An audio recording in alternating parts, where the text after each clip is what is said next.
Okay? Nagsalta na si Inday Sara na ang pagiging leader, okay, ay hindi dapat ikaw ay motivated dahil sa pulburon, dahil sa alak, dahil sa mga pagnanakaw. Sino paniniwalaan mo? Yung bibig ni Duterte, Pangulong Duterte. Wala sa kanya yung pa-cute-cute. Wala siyang ganon. Hindi katulad ni Marcos na pabebe. Hindi katulad ni Bangag na pakonyo-konyo, bulol naman. Bangag naman nauutal dahil na sobrahan sa paggamit ng pulburon. What's up mga kababayan? News that matters here. Dito sa video natin ngayon ay ating panonoorin o pakikinggan si Madam Maharlika. Nabulabog ang sambayan ng Pilipino sa winika ni VP Sara na dapat itong si Kuting Di Umano o si BBM hindi dapat maging highly motivated ng pagpupulburon. Naku naman po, na pinagbigyan ka na nga BBM ng taong bayan para linisin ang inyong pangalan at para patunayan hindi nga diktador ang iyong ama, ngunit bakit ganito ngayon ang nangyayari sa iyo, BBM, na mas lalo mong pinatunayan na tama ang taong bayan sa mga binabato sa inyo patungkol sa iyong pamilya, na kaya mong pagtaksilan ang sambayan ng Pilipino alang-alang di umano sa kapangyarihan at korupsyon. Grabe ka naman kung ganoon. Kung kaya naman kay VP Sara ituloy mo lang po yan, aming Vice Presidente, nasuplakan mo nga dapat itong si Bangag nang magising sa kanyang diwa dahil grabe na itong kanyang ginagawa kasama ang kanyang palaka na panigurado simula pa lamang ng tunay na laban sa mga tunay na nangyayari sa loob ng gobyerno. Kung kaya't sana tayong sambayan ng Pilipino magkaisa na imulat ang ating mga mata sa katotohanan na walang kwenta ang administrasyon ngayon at walang pakialam sa hinaing ng taong bayan. Pero bago ang lahat mga kababayan, huwag niyo po sana kalimutang mag-like at subscribe para updated ka sa mga uploads ko araw-araw.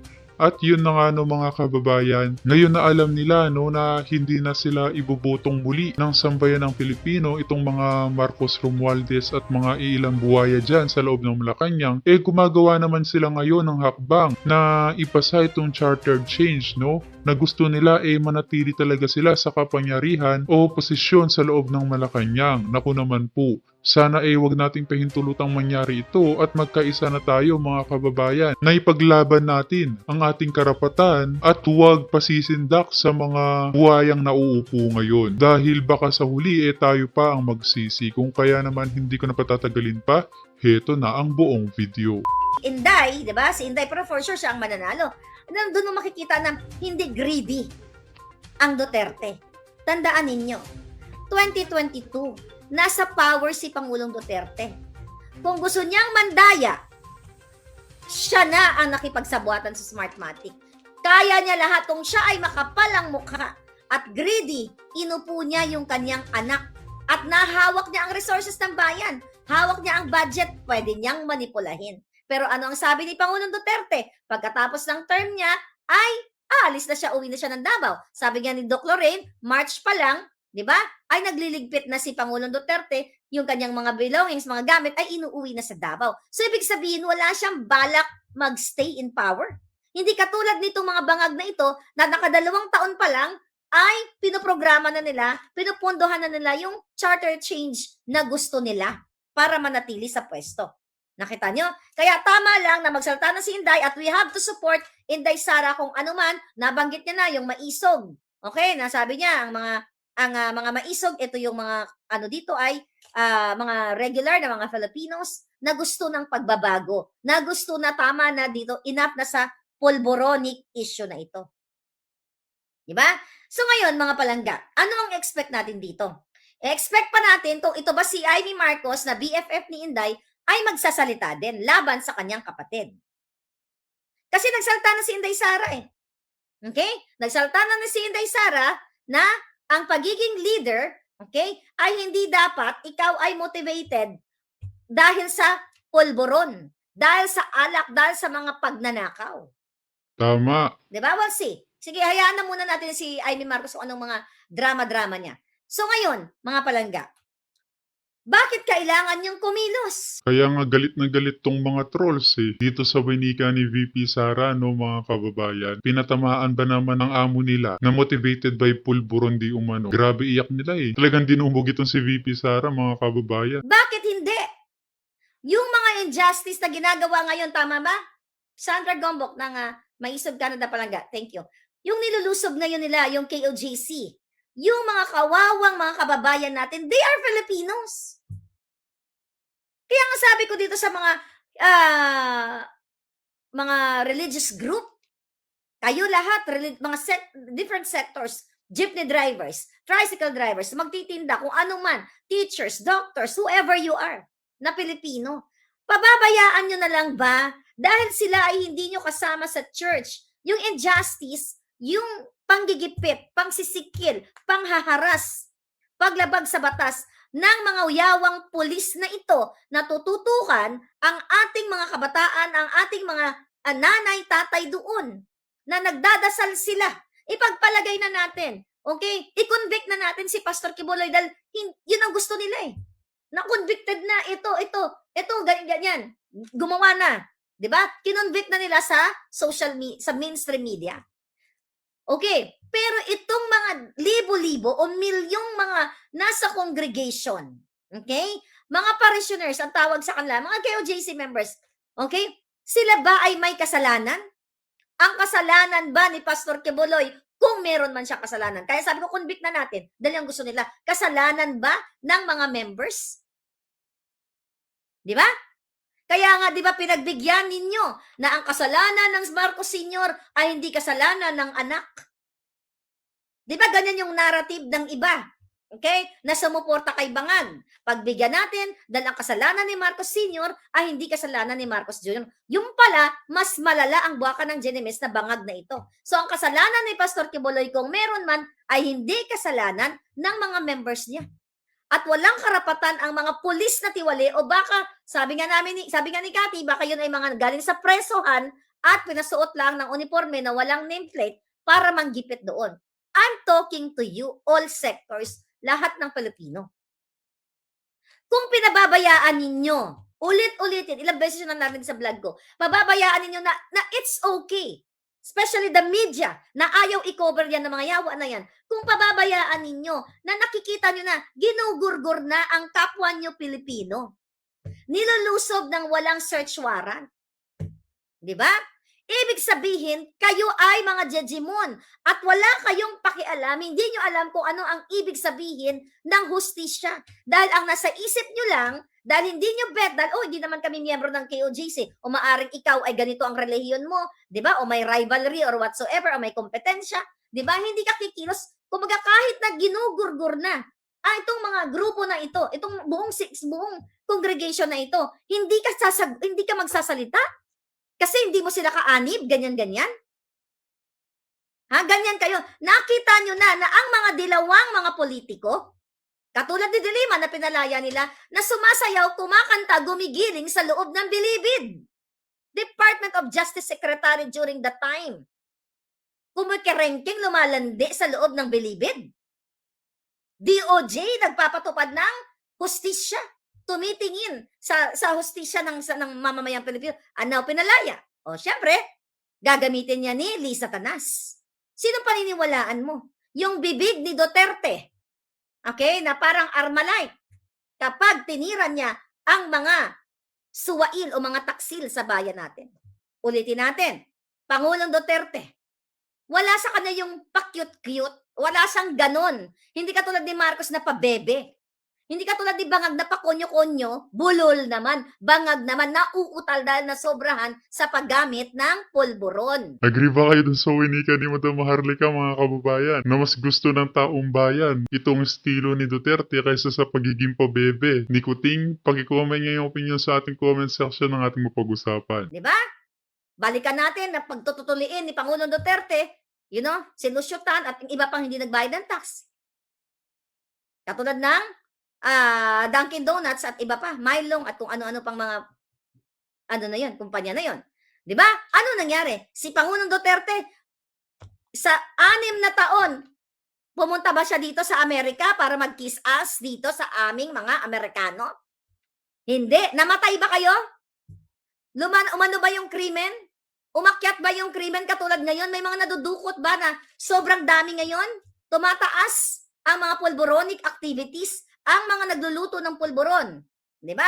Hinuli yun nung panahon ni Duterte. Hindi man niya na-zero out, pero napakatapang niya na hindi siya nag-side. Sabi nga ni Inday, I think sa interview niya, na ang kanyang tatay o yung mga Duterte, tama ba yung pagkakaalala ko, na hindi siya nag-hangout sa mga like yung mga big time or politiko para lang, para lang mag-playing safe o hindi siya magsasalita dahil ito'y politiko or mayaman. Anong ginagawa ni Pangulong Duterte?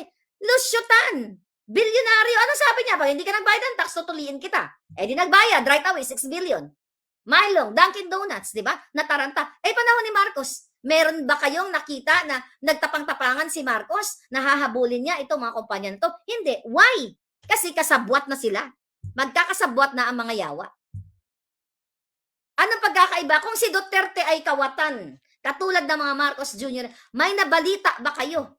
Pagbaba ni Duterte. Si Duterte nag-impok sa Swiss account, sa ganito, sa ganyan. Meron bang balita na si Duterte, okay?